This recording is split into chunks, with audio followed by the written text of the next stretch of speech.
आपको क्या चाहिए। हर एक व्यक्ति को माँ ने बुला बुला के पूछा पूजा के पहले। तो हर एक उस समय माँ जानना चाहती कि मनुष्य की चेतना कहाँ तक उठी है। तो किसी ने कहा कि श्री माता जी शारीरिक तकलीफ है, किसी ने कहा मानसिक तकलीफ है, किसी ने कहा श्री माता जी बहू बहुत त्रास दे रही है, कोई उपाय बताइए।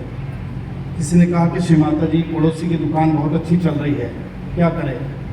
अलग अलग तरह के अलग अलग चीज़ों को श्री माता को पूछे गए प्रश्न थे और श्री माता ने बड़े प्रेम से जवाब दिया।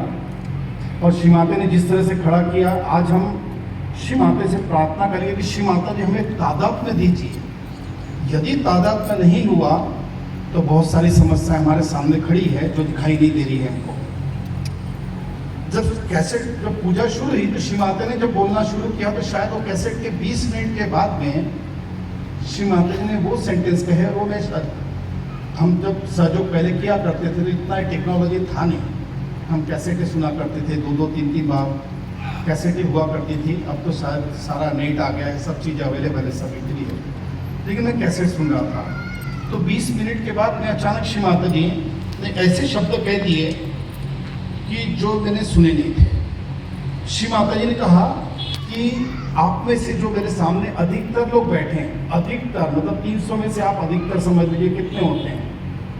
अधिकतर लोग जो बैठे हैं, ये अधिकतर लोग जो आए हैं किसी पुण्याई से, ये सहयोगी है नहीं और ये पार भी होने वाले हैं नहीं।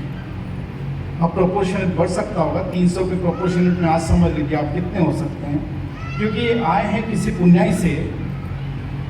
तो बहुत जो निराकार के अंदर बड़े बड़े साधु संत, 1972 की कैसेट है 1972 की, उसमें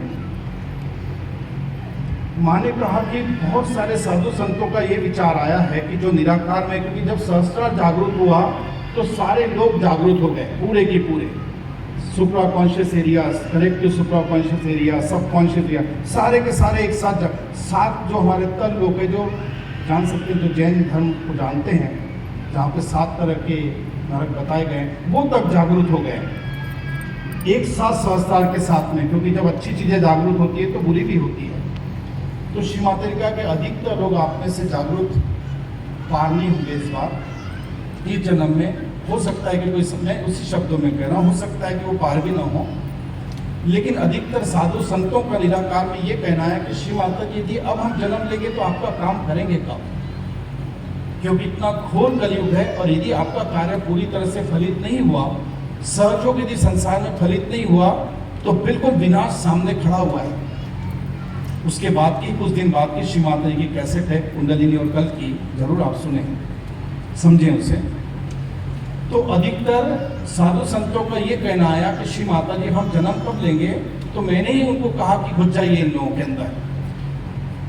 मैंने उन्हें परमिशन दी, वो साधु संत है, काम करना चाहते हैं, तो आप इनके अंदर घुस जाइए। वो आपके अंदर घुसे हुए हैं। माँ आगे कह रही हैं कि वो आपके अंदर घुसे हुए हैं, वो आपको तकलीफ नहीं देंगे। वो 10 साल भी आएंगे, 15 साल भी आएंगे, अच्छा कार्य करेंगे, सहयोग का अच्छे वक्ता होंगे, बहुत अच्छा बोलेंगे, लोगों को सहयोग में खींच के लाएंगे, लोगों के ऊपर छा सकते हैं, बहुत सारी चीज़ें वो कार्य करेंगे, तकलीफ किसी को नहीं देंगे। लेकिन एक समस्या है कि उनको शायद वाइब्रेशन फील नहीं होंगे। तो 2 सेकंड के लिए एकदम मेरी तंद्रा जागी। मैं कैसेट में से खड़ा हुआ, मैंने कहा मैं ही खोज रहा हूँ कि मेरे अंदर से और कोई खोज रहा है। श्री माता से प्रार्थना की कि श्री माता जी आप सत्य बताएं क्या है, क्योंकि जब ऐसी चीज़ें हमारे अंदर घटित होती है तो माँ ने कहा है कि बहुत सारे जब सहयोग में आते हैं तो लोग सहयोग में आते हैं तो उनको एक पैकेज दिखाई देता है कि आप आ जाइए, आपका सब अच्छा हो जाएगा। नो डाउट अच्छा तो होगा ही, सहयोग में जो भी आया है उसका अच्छा तो हुआ ही है। कोई ये नहीं कह सकता कि हमारा ठीक नहीं हुआ है।